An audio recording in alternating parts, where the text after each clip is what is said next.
परत एकदा मी देवाचे आभार मानतो आणि आज खूप लक्षपूर्वक ऐका, कारण थोडंसं फास्ट मी जाणार आहे. पण आज मी आशा करतो की तुम्हाला हे कळेल, हे लक्षात ठेवा की मी जे काही सांगत आहे त्याच्यातून परमेश्वराने येशू ख्रिस्ताला का या जगात आणलं, परमेश्वराने अब्रामाला का निवडलं आणि त्या देशाला म्हणजे अब्रामापासून इस्रायलला का निवडलं, याचा जे गूढ आहे ते आपल्याला समजणार आहे. तर 1 ते 11 जे अध्याय आहेत ते खूपच असे वाटतात की आपल्याला त्याच्यातून खूप प्रश्न उभे राहतात. पण मी प्रयत्न करेल की ते प्रश्न सुटतील आणि पूर्ण बायबल आणि त्याचा इतिहास आणि मग आपल्यापर्यंत त्याचं लागू करेल. हे जर आपल्याला कळालं तर आपल्याला कळेल की देवाचं मिशन काय होतं. सगळ्यात पहिला मिशनरी ॲक्च्युली कोण होता, तर परमेश्वरच होता.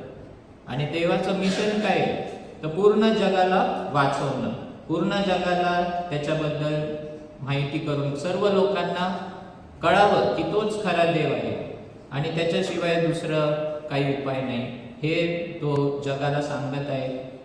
आणि ज्यांना कळत नाही त्यांच्यापर्यंत तो पोहोचत आहे. आणि त्यासाठी त्याने अब्रामाला निवडलं आणि त्याद्वारे मग येशू ख्रिस्ताला या जगात आणलं. पण त्या आणण्यामागं काय हेतू होता, का बरं त्याला हे करावं लागलं, तर ते आज जर तुम्हाला मी सांगत असताना कळेल तर खूप क्लिअर होईल असं मी प्रार्थना केली आणि आशा ठेवतो. तर आपण पाहिलं की उत्पत्तीमध्ये देवाने तो जलप्रलय आणला आणि त्या जलप्रलयाद्वारे सर्व काही नष्ट झालं. पण एकच फॅमिली नोआ, त्याच्याद्वारे परमेश्वर पुन्हा जग सुरू करत आहे. जसं आपण काही गडबड झाली, मोबाईल हँग झाला किंवा कम्प्युटर हँग झालं, चालत नाही आहे, माऊस चालत नाही, तर आपण काय करतो, डायरेक्ट ते रिस्टार्ट बटन ते दाबतो, रिबूट करतो. आणि त्याप्रमाणे आपण पाहतो की देवाने एक नवीन सुरुवात केली आहे जगाची नोहानंतर आणि नोहाच्या फॅमिलीपासून.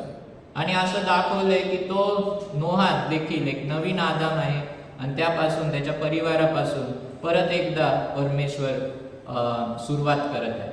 पण आपण पाहतो की ते झाल्यावर परत एकदा जनसंख्या वाढू लागते आणि त्याबरोबर पाप देखील वाढू लागतो. जर आपण पाहिलं तर खूप कमी गोष्टी लिहिलेल्या आहेत त्या काळाबद्दल आणि कसं ती वाढ झाली, पापाची कशी वाढ झाली, सगळ्या गोष्टी दिलेल्या नाही, पण काही गोष्टी नक्की दिलेल्या आहेत. एक गोष्ट मला सांगू द्या की उत्पत्ती 11वा अध्याय आणि 1 ते 9 मध्ये आपण बाबेलचा जो बुरुज आहे, टावर ऑफ बाबेल, त्याविषयी आपण पाहतो. पण त्या अगोदर उत्पत्ती 10 च्या गोष्टी लिहिलेल्या आहेत. पण उत्पत्ती 10 मध्ये ज्या गोष्टी लिहिल्यात ते ॲक्च्युली नंतर येतात, उत्पत्ती 11 1 ते 9 नंतर. बायबलमध्ये खूप वेळा असं टाईममध्ये ज्या गोष्टी नंतर झालेल्या आहेत त्या आधी लिहिल्यात किंवा नंतर झालेल्या आधी झालेल्या नंतर लिहिलेल्या आहेत. तर इकडे असं आपण पाहू शकतो की उत्पत्ती 10 मध्ये ऑलरेडी जर 5वं वचन पाहिलं, 5, 20 आणि अजून पुढचे वचन पाहिले तर तिकडे आपल्याला दिसतं की परमेश्वराने या नोआचे जे 3 मुलं होते, नोआचे 3 मुलांचं नाव काय, शेम, हाम आणि याफेत.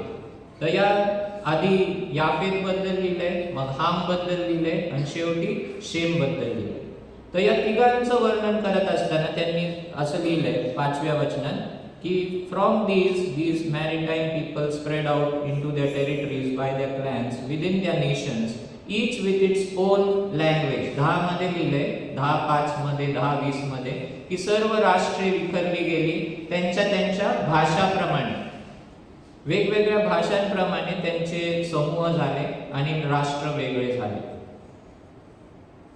पण आपण पाहतो की 11:1 मध्ये सर्व पृथ्वीची एकच भाषा होती, एकच बोली होती.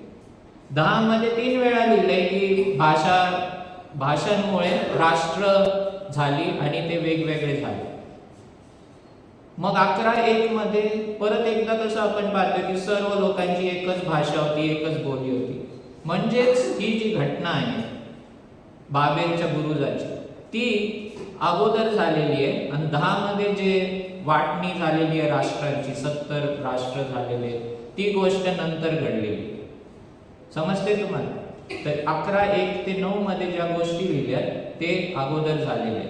आणि ती वाटणी कधी झाली ती देखील आपल्याला 10:25 मध्ये बघायला मिळते. 10वा अध्याय 25 मध्ये. एब्रास 2 मुलगे झाले, एकाचे नाव पेलेग होते, कारण त्याच्या दिवसात पृथ्वीची वाटणी झाली. इंग्लिश मध्ये लिहिलंय the earth was divided in his time. अर्थ डिवायडेड म्हणजे त्याचे तुकडे झाले का जॉग्राफी म्हणजे असे नाही, पण अर्थ डिवायडेड म्हणजे पृथ्वीची वाटणी झाली, म्हणजे लोक त्यांच्या भाषांमुळे विखुरले गेले. आणि ती घटना कधी झालेली आपल्याला माहिती आहे. तर 11व्या अध्यायात देवाने खाली येऊन लोकांची भाषा बदलली, त्यांना कळू नाही लागलं एकमेकांच्या गोष्टी, आणि म्हणून त्यांच्या भाषांप्रमाणे लोक वेगळे झाले. ऍक्च्युली देवाने नोआला आणि नवीन जेव्हा तो तारवातून बाहेर आला त्यावेळेस आज्ञा केली होती की तुम्ही फलद्रूप व्हा आणि पृथ्वी व्यापून टाका, म्हणजे एका ठिकाणी नका राहू, सगळीकडे विखरून जा.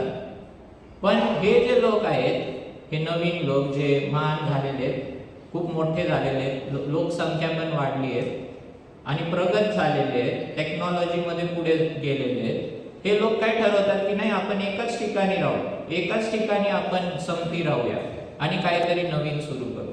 तर हे देवाच्या आज्ञेविरुद्ध होतं.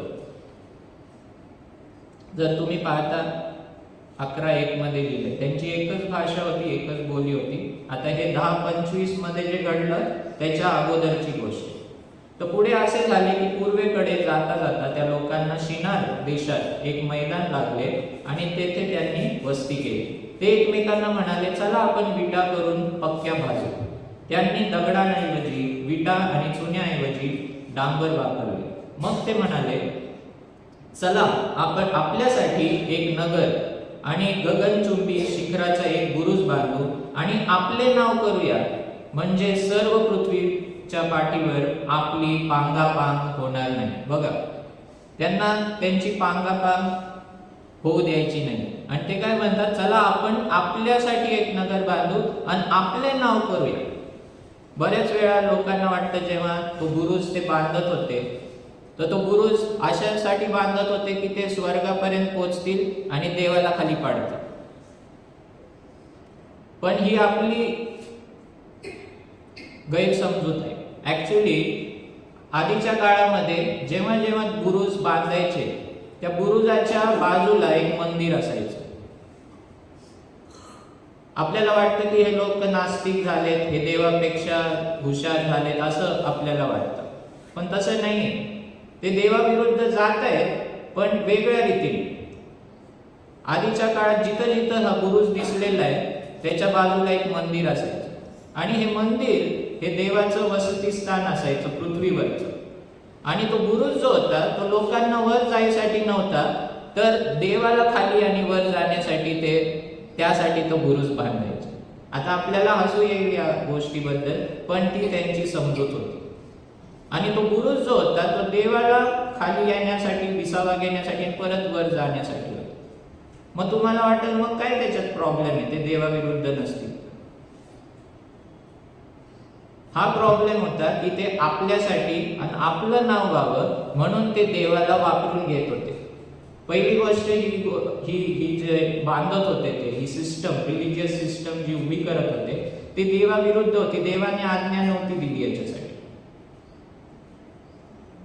तुम्हाला आठवतं का याकोब जेव्हा एक दगड घेऊन तो पळून जात होता, तेव्हा दगड घेऊन रात्री तो झोपतो आणि त्याला स्वप्न पडतं, बरोबर? आणि काय दिसतं, एक शिडी दिसते वरून खालपर्यंत, त्याच्यावर देवदूत वर खाली जात आहे.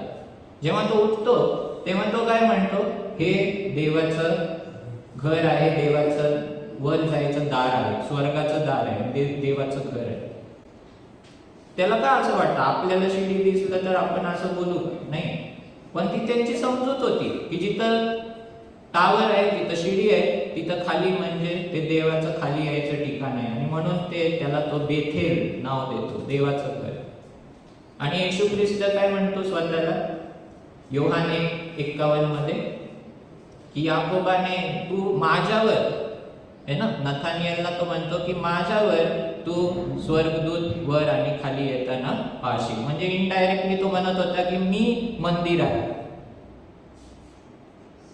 कारण हे यहुदी लोक होते, यहुदी लोकांचे स्टोरीज त्यांना माहित होते आणि म्हणून तो जेव्हा त्याला म्हणतात जेकब्स लॅडर येशूला, त्याचा अर्थ तो म्हणत आहे की मी मंदिर आहे, मी नवीन मंदिर.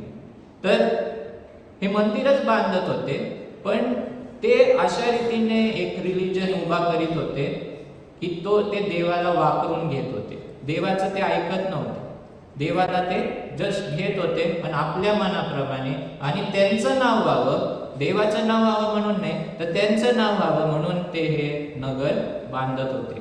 आणि देवाला म्हणून हे आवडलं नाही आणि म्हणून तो येऊन ते भाषा बदलून टाकतो.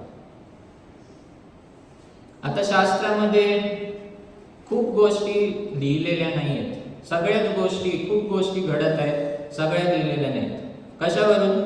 आपण मागच्या वेळेस यहुदाचं पुस्तक पाहिलं जे प्रगटीकरणाच्या अगोदर आहे.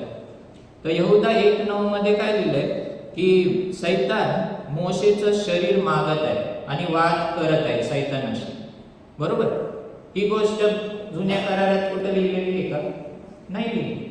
मग त्याला कसं कळालं? पण ही सत्यस्थिती आहे आणि यहुदा एक इन्स्पायर्ड बुक आहे, म्हणजे हे खरं आहे. पण ते दुसऱ्या कुठल्या तरी पुस्तकात लिहिलेलं आहे. पण ही गोष्ट घडलेली आहे की जुन्या करारात आपल्याला त्याचा उल्लेख दिसत नाही. अजून एक गोष्ट आपल्याला कळते त्याच पुस्तकात यहुदाच्या 14व्या वचनात की हनोक जो होता तो त्यावेळेस संदेष्टा म्हणून काम करत होता येणाऱ्या न्यायाविषयी. ती पण गोष्ट आपल्याला जुन्या करारात 5व्या अध्यायात फक्त लिहिलंय की हनोक देवाबरोबर चालला आणि मग त्याचं रॅप्चर झालं, देव त्याला घेऊन गेला. पण तो संदेश देखील देत होता हे आपल्याला दुसरीकडं कुठं दिसत नाही जुन्या करारात. माझं बोलण्याचा हा अर्थ आहे की खूप साऱ्या गोष्टी झालेल्या आहेत, पण 1 ते 11व्या अध्यायामध्ये आणि अजून पुढे देखील सर्वच गोष्टी बायबलमध्ये लिहिलेल्या नाही. आणि मग दुसरीकडे त्याचा उल्लेख होतो तेव्हा आपल्याला वाटतं नाही ह्याच्यावर विश्वास नाही ठेवला पाहिजे. पण त्या काळचे जे पुस्तक होते जर ते आपण वाचले आणि कळालं आणि लिंक लावली तर आपल्याला कळेल की खूप साऱ्या गोष्टी आपण लिंक लावू शकतो, व्यवस्थित आपल्याला कळू शकतात. तर तसंच आपण या 11व्या अध्यायात काय घडलं थोडंसं लिहिलेलं आहे की लोक बांधू लागले, लोक हे करू लागले, ते करू लागले आणि मग देव येऊन त्यांना त्यांची पांगापांग करतो. पण हे सगळं करून घेण्यासाठी कोणतरी लीडर पाहिजे. बरोबर? कोणतरी पुढाकार घेतला पाहिजे, त्या लोकांना चालवणारा कोणतरी पाहिजे. आणि आपल्याला अजून एक माहिती मिळते की त्या काळात एक महान लीडर होता आणि त्याचं नाव काय होतं? हामचे वंशज. त्याच्यामध्ये तर 10व्या अध्यायात आणि 8व्या वचनामध्ये लिहिलंय की कुश हा हामचा मुलगा होता आणि कुशाला निम्रोद नावाचा मुलगा होता. तो पृथ्वीवर महाबलवान व पराक्रमी असा वीर पुरुष होता. तो परमेश्वरापुढे बलवान शिकारी झाला. म्हणून इतर माणसांची निम्रोदाशी तुलना करून तो माणूस परमेश्वरासमोर बलवान निम्रोद शिकाऱ्यासारखा आहे असे म्हणण्याची प्रथा आहे. शिनार प्रांतातील बाबेल, एरक, अक्काद व कालने ही निम्रोदाच्या राज्यातील सुरुवातीची शहरे. तेथून तो अश्शूरलाही गेला व तेथे त्याने निनवे, रहोबोत अशी शहरे वसवली. म्हणजे निम्रोद नावाचा एक महान व्यक्ती होऊन गेला त्या काळात.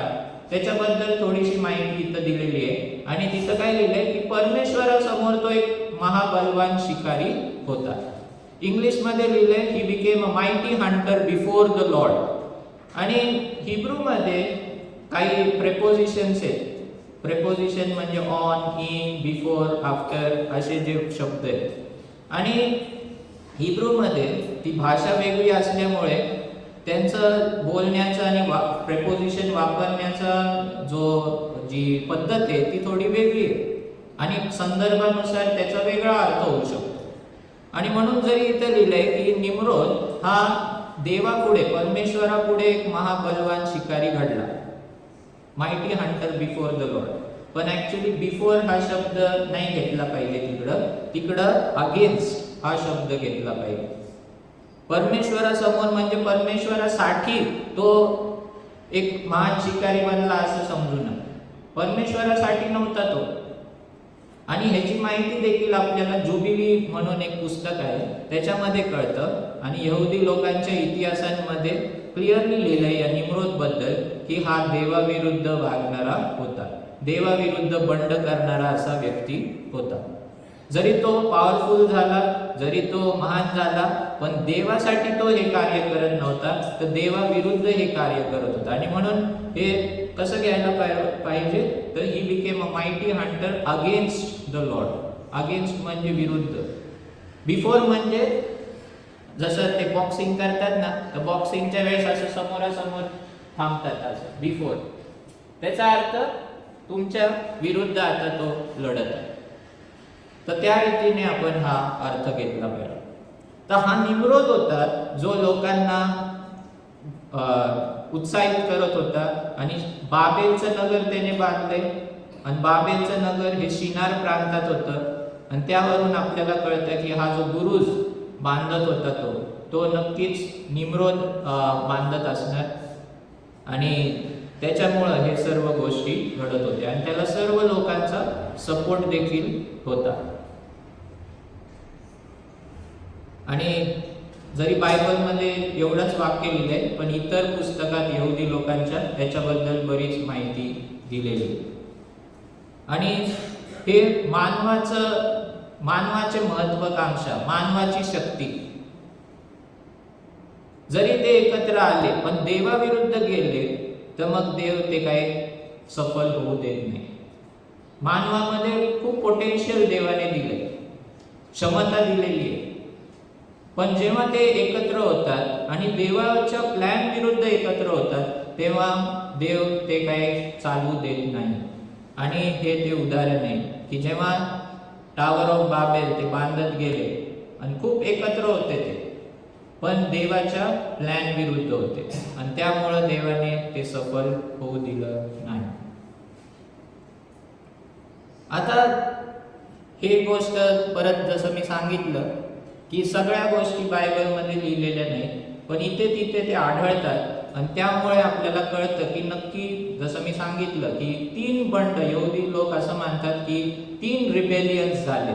एकदा ईडन गार्डन मध्ये पहिलं बंड झालं देवाविरुद्ध. त्यानंतर आपण पाहतो नोआच्या काळात जेव्हा ते स्वर्गदूत त्यांनी बंड केलं परत एकदा देवाविरुद्ध आणि मानव कन्यांशी विवाह केले. 6व्या अध्यायात ते एक बंड पाहतो. आणि 11व्या अध्यायात देखील आपण पाहतो की काहीतरी घडलेलं आहे. आता ती गोष्ट कुठे लिहिलेली आहे, तर अनुवाद याचा 32वा अध्याय 8 आणि 9 वचन. अनुवाद 32वा अध्याय 8 आणि 9 वचन. जेव्हा परस्पराने राष्ट्रांना त्यांची वतने दिली, हे बघा कसं लिहिले, जेव्हा परस्पराने राष्ट्रांना त्यांची वतने दिली तेव्हा मानवास निरनिराळे वसवले, मानवांना निरनिराळे वसवले. तेव्हा त्याने इस्रायल लोकांच्या संख्येप्रमाणे राष्ट्रांच्या सीमा आखून दिल्या. कोणाच्या संख्येप्रमाणे? इस्रायल लोकांच्या संख्येप्रमाणे. आता आपली मराठी बायबल तुम्ही वाचली किंवा NIV आणि अजून काही बायबल्स वाचले तर तिथे लिहिले according to the sons of Israel he divided the nations. आता तिथं सन्स ऑफ इस्रायल पाहिजे का, हे थोडंसं ट्रान्सलेशन आणि वेगवेगळ्या लोकांचं मत वेगळं आहे. इस्रायल घेऊ शकतो तिकडं, कारण जर आपण 10व्या अध्यायात पाहिलं की किती राष्ट्र होती त्यावेळेस, किती राष्ट्र होती 10व्या अध्यायात? 70, बरोबर? 70 राष्ट्र असं लिहिलेलं आहे उत्पत्ती 10 मध्ये. आणि इस्रायलच्या मुलांची संख्या पण किती होती? 70 होती, बरोबर? जी इजिप्तमधून कनानमधून इजिप्तमध्ये गेले ते लोक किती होते? 70 होते. तर त्यामुळं ते होऊ शकतं मॅच. पण ज्या वेळेस देवाने त्यांना विखुरलं त्यावेळेस इस्रायल राष्ट्र तरी होतं का? टावर ऑफ बाबेल जेव्हा होतं आणि त्यांना डिवाइड केलं देवाने राष्ट्रांमध्ये, त्यावेळेस इस्रायलच नव्हतं, अब्राम पण नव्हता. अब्राम शेमच्या पिढीमध्ये हळूहळू 10व्या पिढीमध्ये अब्राम आला. मग अब्रामाला इसाक झाला, मग इसाकानंतर याकोब, मग याकोबचं नाव बदललं देवाने इस्रायलमध्ये, आणि मग इस्रायलला 12 मुलं झाली आणि मग त्यांचे 70 लोक. म्हणजे हे नंतर झालेलं आहे. पण जेव्हा देवाने टावर ऑफ बाबेलच्या वेळेस राष्ट्र निर्माण केली वेगवेगळी भाषांमुळे, त्यावेळेस इस्रायल राष्ट्र पण नव्हतं. त्यामुळं जर डेड सी स्क्रोल्स म्हणजे मृत समुद्राच्या ठिकाणी 1947 मध्ये काही हस्तलेख सापडले, काही नाही, सर्व बायबलचे हस्तलेख सापडले, मॅन्युस्क्रिप्ट्स. आणि ते जे मॅन्युस्क्रिप्ट्स होते, हस्तलेख, ते येशूच्या पण अगोदरचे 250 वर्ष अगोदरचे होते. म्हणजे येशू 2000 वर्ष अगोदर जो आला त्याच्या पण 250 वर्ष अगोदरचे हे हस्तलेख होते. आणि त्या हस्तलेखांमध्ये या वचनामध्ये काय लिहिले माहितीये का? हे बघा इंग्लिशमध्ये, when the most high gave the nations their inheritance, when he divided mankind, he fixed the borders of the people according to the numbers of the sons of God. देवपुत्रांप्रमाणे त्यांना वेगवेगळं केलं, त्यांना राष्ट्रे देऊन टाकली. सन्स ऑफ गॉड लिहिलेलं आहे dead C scrolls मध्ये. म्हणून ESV बायबल जर तुम्ही वाचलं तर त्याच्यामध्ये सन्स ऑफ गॉड दिले आणि तिथं फुटनोट दिले. पण खूपशे बायबल आता सन्स ऑफ गॉड म्हणतात की देवाने टावर ऑफ बाबेलच्या वेळेस जे राष्ट्र डिवाइड केले ते या सन्स ऑफ गॉडच्या अनुसार केले. पण पुढचं वचन बघा, but the Lord's portion is his people, Jacob his allotted heritage. म्हणजे बाकीचे जे राष्ट्र होते, जे वतन होते, ते या देवपुत्रांना वाटून दिले. आणि त्यानंतर इमिजिएटली काय, देव अब्रामाला निवडतो. म्हणून अब्रामाचा देश हा स्वतःसाठी ठेवला. अब्रामाचा देश त्याने स्वतःसाठी ठेवला, पण बाकीचे जे राष्ट्र आहेत हे या देवपुत्रांना वाटून दिलेले आहेत. हे बायबल मधूनच सांगतोय मी, आणि पुढं पण आपण पाहूया की हे कसं बरोबर आहे. स्तोत्र 82 हे पण एक खूप मोठं इम्पॉर्टंट स्तोत्र आहे. आणि त्याच्यामध्ये काय लिहिलंय, God has taken his place in the divine council. In the midst of the gods, he upholds judgment. देवाचं एक मंत्रिमंडळासारखं एक दैवी मंत्रिमंडळ आहे, त्याच्यामध्ये देव राज्य करीत आहे, न्याय करत आहे, असं या वचनात आपल्याला दिसतं. आता यामध्ये खूपसे लोक काय म्हणतात की हे जे गॉड्स आहेत, एलोहिम जो शब्द आहे, पहिल्या ओळीमध्ये पण एलोहिम आहे, God has taken his place, तिथं पण एलोहिम आहे. आणि in the midst of the gods तिकडं पण एलोहिम, ही होल्ड्स जजमेंट, दोन्ही ठिकाणी एलोहिम. मराठीमध्ये पण जर तुम्ही वाचलं, मराठीमध्ये 82 देव आपल्या मंडळीत उभा आहे आणि तो सत्ताधीशांमध्ये न्याय करतो. सत्ताधीश लिहिले, पण तिथं बघा फुटनोट लिहिली आहे खाली, 1 नंबर आहे ना, खाली पहा तुमच्या बायबलमध्ये काय लिहिले, देव आपल्या मंडळीत उभा आहे, तो देवांमध्ये न्याय करतो, देवांमध्ये न्याय करतो. त्याचा अर्थ काय की आपण योबामध्ये पण पाहिलं नाही का, देवपुत्र येऊन उभे राहिले सगळे, आणि त्याच्यामध्ये कोण उभा राहिला, सैतान. त्या सन्स ऑफ गॉडला बेने एलोहिम म्हटलेलं आहे, बेने एलोहिम, सन्स ऑफ गॉड. आणि हे ते देवाचं मंत्रिमंडळ आहे, त्याच्यामध्ये देव म्हणजे देव आहे, मुख्य देव, महान देव, एकच देव आहे. पण बाकीचे देव पण आहेत, जे त्याचे पुत्र स्वर्गदूत, हे जे त्यांना पण देव म्हटलेलं आहे, त्यांना पण एलोहिम म्हटलेलं. आता यशायामध्ये आपल्याला पाहायला मिळतं की काही वचन आहेत की तूच देव आहेस, there is no God other than you, है ना, कोणच तुझ्या खेरीज देव नाही. त्याचा अर्थ हे नाही की काही दुसरे देवच नाही. त्याचा अर्थ हा की तुझ्यासारखा दुसरा कोणी नाही. तुझ्यासारखा देव एकच आहे, युनिक आहे. योहान 3:16 मध्ये God so loved his world that he gave his one and only son. बाकीचे पण सन्स ऑफ गॉड आहे, पण येशू ख्रिस्तासारखा सन ऑफ गॉड हा युनिक आहे. युनिक म्हणजे अनन्य. त्याच्यासारखा दुसरा कोणीच नाही. तर स्वर्गामध्ये देव आहे, येशू ख्रिस्त आहे त्याचा पुत्र, पण बाकीचे पण देवाचे पुत्र आहेत आणि त्याचा उल्लेख आपण इथं पाहतो. आता काही लोक म्हणतात की हे देवांबद्दल नाही लिहिलं, हे पृथ्वीवरचे जे न्यायाधीश, पृथ्वीवरचे जे राजे होऊन गेले त्यांच्याबद्दल लिहिले. पण आपण पाहूया, हा शब्द लक्षात ठेवा, सत्ताधीश. हा सत्ताधीश शब्द कुठं कुठं बायबलमध्ये येतो ना ते आपण पाहूया आणि त्याच्यावरून आपण ठरवूया की हे सत्ताधीश जगातील लोक आहेत, जगातील राजे आहेत का खरंच हे स्वर्गातील दूत की म्हणजे बंड केलं ज्यांनी देवाविरुद्ध ते लोक आहेत. आपण हे पाहतो की देवाचं मंत्रिमंडळ आहे. देव त्यांच्या सहाय्य नाही म्हणू शकत मी, पण देव त्यांना इन्व्हॉल्व करतो जजमेंटमध्ये. देवाला न्याय करायसाठी मदतीची गरज नाही, देवाला मंत्रिमंडळाची गरज नाही, पण तरी देखील देव इन्व्हॉल्व करतो या लोकांना. हे त्याची महानता आहे. देव स्वतः सगळे निर्णय घेऊ शकतो, देव सगळ्या गोष्टी करू शकतो एकटा, पण तो तसं करत नाही. तो त्याच्या दूतांना इन्व्हॉल्व करतो सर्व गोष्टी. आता या अध्यायामध्ये आपण काय पाहतो, पहिले राजे 22:19-22. त्याच्यामध्ये आपण पाहतो की आहाबाचा न्याय देव करणार होता आणि आहाब राजाचा न्याय करत असताना परमेश्वर मिखाया जो संदेष्टा आहे त्याला स्वर्गाचं एक चित्र दिसतं, स्वर्गाचं विजन दिसतं आणि त्या स्वर्गाच्या विजन मध्ये तो काय पाहतो, मिखाया म्हणाला तर आता तू परमेश्वराचे वचन आहे. परमेश्वर आपल्या सिंहासनावर विराजमान झालेला व त्याच्या उजवीकडे व डावीकडे स्वर्गातील सर्व सेना उभी आहे असे माझ्या दृष्टीस पडले. हे बघा, परमेश्वराच्या उजवीकडे व डावीकडे काय, स्वर्गातील सेना ही उभी आहे. आणि मग आहाबाला कोण मोह घालील, कोण त्याचं पतन करेल असं देव विचारत या लोकांना.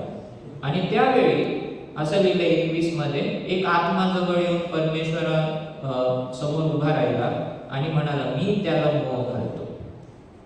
आता हे जो वर्ड आहे आत्मा जवळ येऊन उभा राहिला, हिब्रू मध्ये एलोहिम तिथं लिहिले. एक एलोहिम आला आणि तो देवाला म्हणू लागला की मी करतोय. आता हा एलोहिम देवासारखा एलोहिम नाही.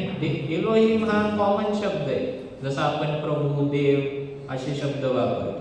देवाचं खरं नाव यावे आहे, यावे.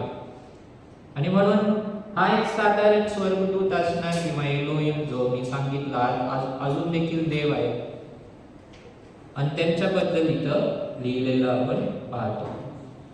मला तुम्हाला हे दाखवायचं की मी जे आता सांगितलं की स्तोत्र 82 मध्ये की देव आपल्या मंडळीत उभा आहे आणि तो काय करतोय, देवांमध्ये न्याय करीत आहे.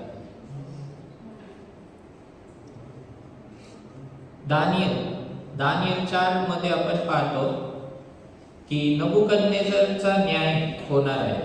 नबुकदनेझरला दानियल वॉर्निंग देतो की तू जर नीट वागलास, तू जर गर्विष्ठ झाला नाही तर तुझ्यावर हा न्याय येणार नाही. त्याला एक स्वप्न पडलेलं असतं की खूप मोठं झाड आहे आणि ते कापून टाकण्यात आले. दानियल म्हणतो हा तूच आहे, तू जर गर्विष्ठ झालास तर हे झाड तुझं पद, तुझं गौरव हे सगळं संपुष्टात येईल असं दानियल त्याला वॉर्निंग देतो. पण नबुकदनेझर काय ऐकत नाही, गर्व करतो, मीच बांधलंय हे शहर बाबेल हे ते असं करतो. त्यावेळेस त्याचा न्याय सुरू होतो. आणि न्याय कोण घडवून आणतं माहिती का, स्वर्गदूत. आणि इंग्लिशमध्ये बरेच वर्ष NIV बायबल यूज करत होतो आणि मी वाचताना ना तिकडं यायचं तर मेसेंजर शब्द यायचा, मेसेंजर. पण तिथं जर तुम्ही पाहिलं मराठीमध्ये पण वेगळा शब्द आहे आणि ESV जर तुम्ही वाचलं तर तिकडे तो शब्द लिहिलाय वॉचर. Watcher, holy one. हे बघा, I saw in the visions of my mind as I lay in bed and behold a watcher of holy one came down from heaven. मग आता ठीक आहे, तो न्याय स्वर्गदूत घडवून आणते, वॉचर. पण 17 मध्ये बघा, the sentence is by the decree of the watchers. Sentence म्हणजे जो न्याय नबुकदनेझरवर येणार आहे, तो कोणाच्या द्वारे येते? कोणाच्या निर्णयाद्वारे येते? स्वर्गदूतांच्या निर्णयाद्वारे. समजते का तुम्हाला? इकडे लक्ष द्या. देव आहे, पण देवाबरोबर हे स्वर्गदूत पण आहेत आणि ते देखील निर्णय घेत आहेत. आणि हा येणारा नबुकदनेझरचा न्याय हा त्या वॉचर्सच्या न्यायामुळे होत आहे. आणि 23 वचनामध्ये पण आपण पाहतो, and because the king saw a watcher holy one coming down from haven and saying chop down the tree. मराठीमध्ये काय शब्द वापरलाय बघा 13व्या वचनामध्ये. मी पलंगावर पडलो असता माझ्या मनात दृष्टांत घोळत होते, त्यात मी पाहिले की जागल्या असं लिहिले. कधी हा शब्द आपण वाचला नसेल खूप वेळा, है ना? जागल्या लिहिले, पवित्र पुरुष. म्हणजेच याचा अर्थ परमेश्वर स्वर्गात आहे, त्याच्याबरोबर त्याचे लोक आहेत जे स्वर्गदूत आहेत, त्यांना पण तो त्याच्या न्यायामध्ये इन्व्हॉल्व करतो. 17व्या वचनामध्ये पण हे शासन त्या जागल्यांच्या ठरावानुसार ते वचन आणि तो न्याय नबुकदनेझरवर आला. समजते तुम्हाला? इयोब मधलं मी ऑलरेडी तुम्हाला दाखवलं की देव विचारतो. आता इयोबाबद्दल काय गरज होती देवाला विचारायला की हा माझा सेवक आहे, हा माझा नीतिमान पुरुष आहे, याच्याविषयी तुम्हाला काय वाटतं, असं काय गरज होती? पण देव विचारतो. देव स्वतः ठरवू शकतो ना, मी ठरवलंय माझ्यानुसार हा इयोब सात्विक व्यक्ती आहे ना, नीतिमान व्यक्ती आहे, याला काही कोणी ह्याच्या विरुद्ध बोलू शकत नाही. मी साक्ष देतोय ना. पण देव विचारतो त्याच्या मंत्रिमंडळात आणि मग शैतान प्रश्न उभा करतो की हा कशाला नीतिमान आहे? कारण ह्याला सर्व काही तुम्ही देताय, सर्व आरोग्य दिलंय, पैसा दिलाय, सर्व दिले, म्हणून तो तुमची आराधना करतो. आणि मग देव ते चॅलेंज पण स्वीकारतो. ठीक आहे, असं आहे का? मग बघू आपण त्याचा पैसा काढू, त्याचं हेल्थ काढून घेऊ, बघू तो माझी आराधना करतो. देवाला काही गरज नाही काही प्रूव्ह करायला, पण तरी देव करतो ते. तो विचारतो. देव सर्व समर्थ आहे, देवाला कोणत्या हेल्परची गरज नाही, पण तरी देखील तो वापरतो, त्या लोकांना विचारतो, त्यांच्यानुसार तो शेवटी निर्णय घेतो, पण तो त्यांना इन्व्हॉल्व करतो. आणि त्यांना प्रश्न देखील विचारायला लावतो की मी जे करतोय, माझे जे लोक आहेत त्यांना पहा, तुम्ही माझं काम पहा. स्तोत्र 89 verse 5. Let the heavens praise you, your wonders, O Lord, your faithfulness in the assembly of the holy ones. हे स्वर्गातील आहे, the heavens praise you, and heavens मध्येच हे assembly of holy ones. 7वं वचन त्याच अध्यायाचं, a God greatly to be feared in the council of the holy ones. मी जे म्हटलं होतं ना, divine council. He is to be greatly feared in the council of the holy ones. Marathi, तुझ्या सत्यतेची स्तुती पवित्र जनांच्या मंडळीत होईल. पवित्र जनांच्या सभेत भीती बाळगण्यास योग्य असा देव तो आहे. बरेच लोकांना आपण सहज वाचताना आपल्याला काय वाटतं, संतांच्या म्हणजे चर्चमध्ये आपले विश्वासणाऱ्यांच्या मध्ये. पण जर तुम्ही हा संदर्भ वाचला तर तुम्हाला क्लिअरली समजेल की हे लोकांबद्दल नाही लिहिले, हे स्वर्गदूतांबद्दल लिहिले. आता वेळ नाही आहे ते प्रूव्ह करण्यासाठी, पण हे तुम्ही अभ्यास करू शकता याचा जाऊन घरी. आता आपण नवीन करारात पण पाहू इतर ठिकाणी की मी तुम्हाला सांगितलं ना 82:1 मध्ये देव सत्ताधीशांमध्ये न्याय करतो आहे ना, सत्ताधीश शब्द वापरलाय तो, पण खाली फुटनोट मध्ये काय देवांमध्ये. तर हे सत्ताधीश शब्द कुठे कुठे येतो बघा, अधिकारी, सत्ताधीश, रोम 8:38. कारण माझी खात्री आहे की मरण, जीवन, देवदूत, हे देवदूत कोण आहे? चांगले देवदूत कशाला येतील देवाच्या मध्ये?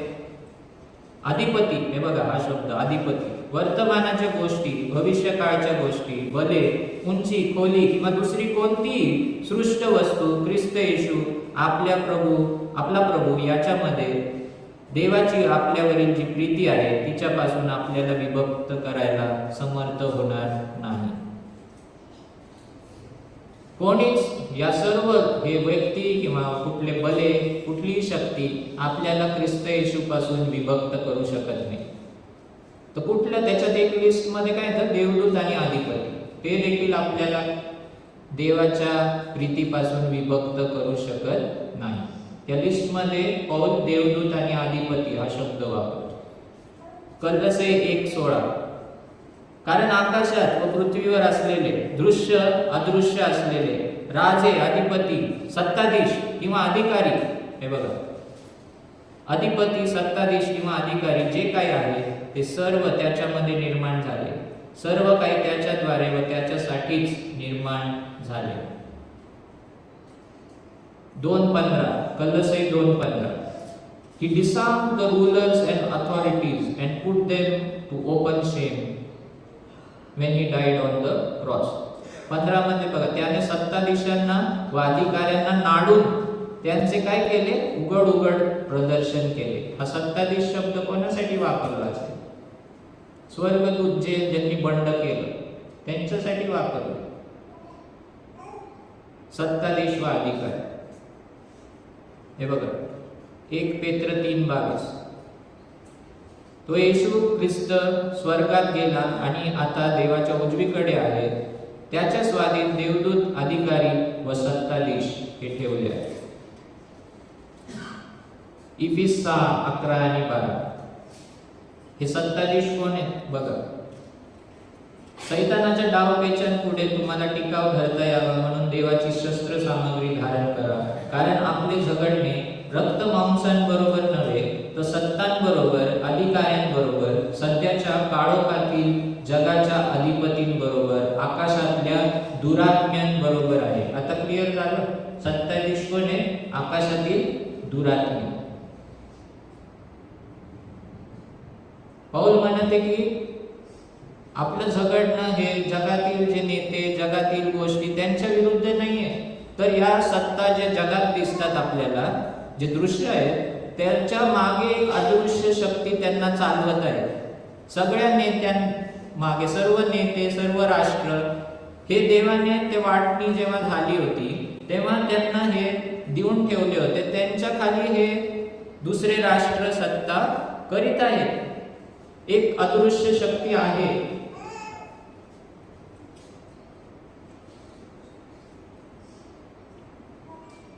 तर येशू ख्रिस्त जेव्हा या जगात आला तेव्हा फक्त आपल्या पापाचं प्रायश्चित्त देण्यासाठी नाही आला तो, तर या जे सत्ता होते त्यांना हरवण्यासाठी आला, आणि ते देखील सत्याने हरवण्यासाठी. देवाला पाहिजे तर आता तो त्याच्या सामर्थ्याने सैतानाला हरवू शकतो, पण परमेश्वर सैतानाला त्याच्या सामर्थ्याने नाही हरवत, तो सत्याने हरवतो, तो नीतिमत्वाने हरवतो. आणि म्हणून येशू ख्रिस्त मानव बनून जेव्हा क्रूसावर गेला तेव्हा फक्त आपल्या पापांची क्षमा नाही झाली, पण सैतानाने जे घेतलं होतं, सैतानाने जे काही त्यांचे जे दूत आहेत त्यांनी जे त्यांच्या ह्याच्यात घेतलं होतं त्यांना त्याच्यातून बाहेर काढ, आपल्याला त्याच्यातून बाहेर काढ.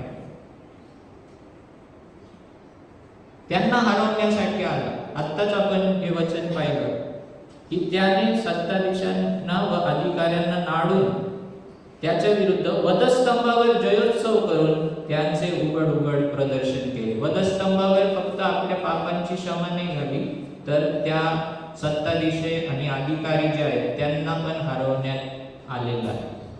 कळते का तुम्हाला? त्याच्यासाठी येशू ख्रिस्त आला. इफिस 2:1 मध्ये लिहिले, तुम्ही आपले अपराध व आपली पातके यांमुळे मृत झालेले होता. त्या पातकांमध्ये तुम्ही चालत होता. अर्थात या जगाच्या रहाटीप्रमाणे अंतरिक्षातील राज्याचा अधिपती म्हणजे आज्ञा मोडणाऱ्या लोकांत, म्हणजे इथं काय लिहिलंय, the ruler of the kingdom of the air. समजते तुम्हाला? ही गोष्ट आपण दुर्लक्ष करू शकत नाही की एक स्पिरिच्युअल वर्ल्ड आहे आणि प्रत्येक जो नेता, प्रत्येक राष्ट्र आहे त्याच्या मागं जी एक टेरिटरी आहे त्याच्या मागे एक स्पिरिच्युअल शक्ती आहे. आणि जेव्हा आपण सुवार्ता सांगतो, जेव्हा आपण देवाबद्दल सांगतो, तेव्हा त्यांच्या तावडीतून आपण त्या लोकांना बाहेर काढत असतो. आणि म्हणून आत्मिक युद्ध त्याचा सामना आपल्याला करावा लागतो, स्पिरिच्युअल वॉरफेअर. दानिएल हे वचन सांगून मी थांबवणार आहे. इथं आपल्याला एकदम क्लिअर दिसतं. दानिएल 10 मध्ये परमेश्वर दानिएलला एक दृष्टांत देतो आणि त्याच्यातून त्याला कळत नाही तो दृष्टांत आणि म्हणून तो उपवास करू लागतो. तेव्हा असं लिहिलेलं आहे की देव इमिजिएटली लगेचच गाब्रिएल दूताला पाठवतो त्याला उत्तर देण्यासाठी त्या दृष्टांताबद्दल. पण दानिएल कडे तो येऊ शकत नाही गाब्रिएल. आणि मग 21 दिवसांनी तो तिथं पोहोचतो. 21 दिवसांनी गाब्रिएल पोहोचल्यावर तो दानिएलला काय म्हणतो की तुझ्या ठाई नाही का उत्तम असा आत्मा आहे आणि ज्या दिवशी तू उपवास करू लागला, प्रार्थना करू लागला, त्याच दिवशी मी येणार होतो, पण मला 21 दिवस कोणी थांबवलं? पर्शियाच्या 13 मध्ये कुठं लिहिले, 20 मध्ये 13 मध्ये लिहिले वाटतं ते, की पर्शियाचा जो अधिपती त्याने मला थांबवलं.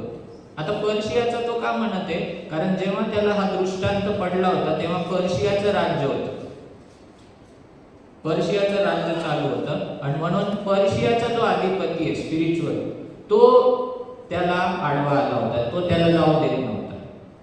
आणि मग 20 मध्ये तो काय म्हणतो, 20 मध्ये बघा, then he said to, do you know why I have come to you? But now I will return to fight against the prince of Persia, and when I go out, behold, the prince of Greece will come. तो काय म्हणत आहे मराठीमध्ये, मी पारसाच्या अधिपती बरोबर लढायला जातो, परत जाताना आता मी परत स्वर्गात जातो, परत मला लढाई करावी लागेल. आणि त्याच्यानंतर पारसाचा अधिपती गेल्यावर कोण येईल? ग्रीसचा अधिपती येईल. आता का असं तो म्हणत आहे? कारण पर्शिया नंतर कुठलं राज्य आलं? ग्रीसचं. बघा तुम्ही. आणि याच्यावरून कन्फर्म होतं की जरी पारसचा एक राजा होता, पण त्याच्यावर एक आत्मिक शक्ती होती, पारसचा अधिपती. आणि मग नंतर ग्रीस, सिकंदरचं राज्य आलं, एक राजा होता, पण त्याच्यावर एक आत्मिक शक्ती आहे जी त्या राज्याला चालवत असते आणि त्याला ग्रीसचा अधिपती असं म्हटले. आणि आज देखील हे तेवढंच सत्य आहे. आज देखील जगातील जे राजे आहेत ते स्वतः राज्य करीत नाहीत, तर त्यांच्या मागे आत्मिक शक्ती आहे. आणि परमेश्वरचं मिशन काय आहे? तर त्यांना वाचवणं आणि त्यांच्या तावडीतून त्यांना बाहेर काढणं. आणि जेव्हा ते त्यांच्या तावडीतून लोक देवाकडे येत असतात तेव्हा त्यांना त्रास होतो आणि त्यामुळे ते आत्मिक युद्ध, त्याचा अनुभव आपल्याला घ्यावा लागतो. जे लोकांनी सुवार्ता सांगितली आहे, जे लोक या मिशनमध्ये इन्व्हॉल्ड आहेत, त्यांना या त्रासाचा अनुभव आलेला आहे. समजते तुम्हाला? त्यासाठी देवाने अब्रामाला निवडलं. याच्यानंतर आपण तेच पाहतो की जे राष्ट्रीय वतन म्हणून ज्या दूतांना दिली होती त्यांनी बंड केलं, त्यांनी देवाचं नाही ऐकलं, त्यांनी न्याय नाही केलं. स्तोत्र 82 बघा तुम्ही. परमेश्वर त्यांच्यावर रागवलाय. तो म्हणतो मी तर तुम्हाला देव म्हटलं होतं, पण तुम्ही माणसासारखे मराल, असं लिहिलंय पुढे.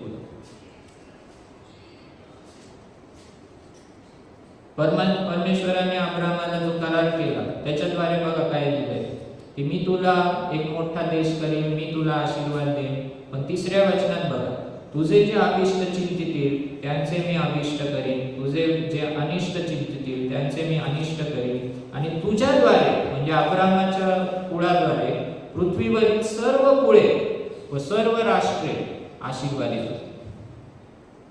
म्हणजे देवाने अब्रामाला निवडलं आणि इस्रायलला निवडलं हे फक्त त्यांना आपले विशेष लोक, माझे लोक म्हणून नाही निवडलं, तर आपल्यासाठी निवडलं.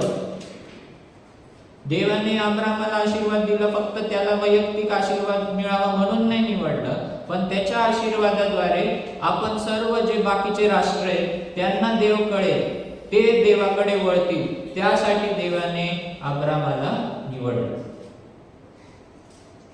इलेक्शन म्हणतात, इलेक्ट निवड. ती निवड आहे ना, ही जी निवड होती अब्रामाची ती पहिल्यांदा सेवेसाठी होती. इलेक्शन फॉर सर्व्हिस म्हणतात. इलेक्शन फॉर सर्व्हिस म्हणजे सेवेसाठी त्यांना देवाने निवडलं होतं, त्यांना आशीर्वाद मिळावा, त्यांना तारण मिळावं, पण त्यांच्याद्वारे इतर लोकांना पण तारण मिळावं. हे आपण लक्षात ठेवलं पाहिजे. हे आपण लक्षात ठेवलं. समजते तुम्हाला? म्हणून जर देवाने आपल्याला निवडले, मला निवडले, तुम्हाला निवडले, फक्त तुम्ही स्वर्गात जाणार म्हणून नाही निवडले, पण तुमच्याद्वारे इतर लोकांपर्यंत ही सुवार्ता जाईल आणि त्यांची पण निवड होईल, यासाठी देवाने आपल्याला निवडलं. परमेश्वर फक्त वैयक्तिक आशीर्वाद देत नाही. जर तुम्हाला आशीर्वाद दिलाय, आत्मिक आशीर्वाद दिलाय, देवाची इच्छा आहे की तुम्ही आणि मी हा आशीर्वाद इतरांपर्यंत पोहोचावा आणि त्यांची पण निवड व्हावी, त्यांना पण हा आशीर्वाद मिळेल. आणि हेच सत्य आपण उत्पत्तीच्या शेवटी पाहतो, जेव्हा योसेफ हा इजिप्तमध्ये जातो आणि उत्पत्तीचं 50वा अध्याय 20वं वचन जर तुम्ही पाहिलं तर योसेफ काय म्हणतो, तुम्ही हे माझ्यासाठी वाईटासाठी केलं, पण देवाने हे पुष्कळांच्या चांगल्यासाठी, पुष्कळांचं चांगलं व्हावं म्हणून हे होऊ दिले. आणि तुम्हाला माहिती का योसेफमुळे काय झालं? योसेफ इजिप्तमध्ये गुलाम म्हणून गेला, पण त्याच्यामुळं काय झालं? याकोबाचं राष्ट्र म्हणजे इस्रायल राष्ट्र पण वाचलं गेलं, इजिप्त राष्ट्र पण वाचलं गेलं, आणि अजून कितीतरी राष्ट्र वाचले गेले. म्हणजे हा जो आशीर्वाद आहे की तुझ्यामुळे सर्व पृथ्वीला आशीर्वाद मिळेल अब्रामाच्या राष्ट्राद्वारे. ऑलरेडी उत्पत्तीच्या शेवटी आपल्याला दिसतं की योसेफाद्वारे कितीतरी राष्ट्रांना, साध्या एक यहुदी मुलामुळं मोठमोठे राष्ट्र आशीर्वादित झाले. आणि जर एका व्यक्तीमुळे एवढे राष्ट्र आशीर्वादित होतील तर विचार करा आज त्या राष्ट्रामुळे आणि त्या राष्ट्रामधून आलेला येशू ख्रिस्त, त्याच्यामुळे पृथ्वी किती आशीर्वादित होईल. आणि हीच देवाची योजना आहे, हेच देवाचं मिशन आहे.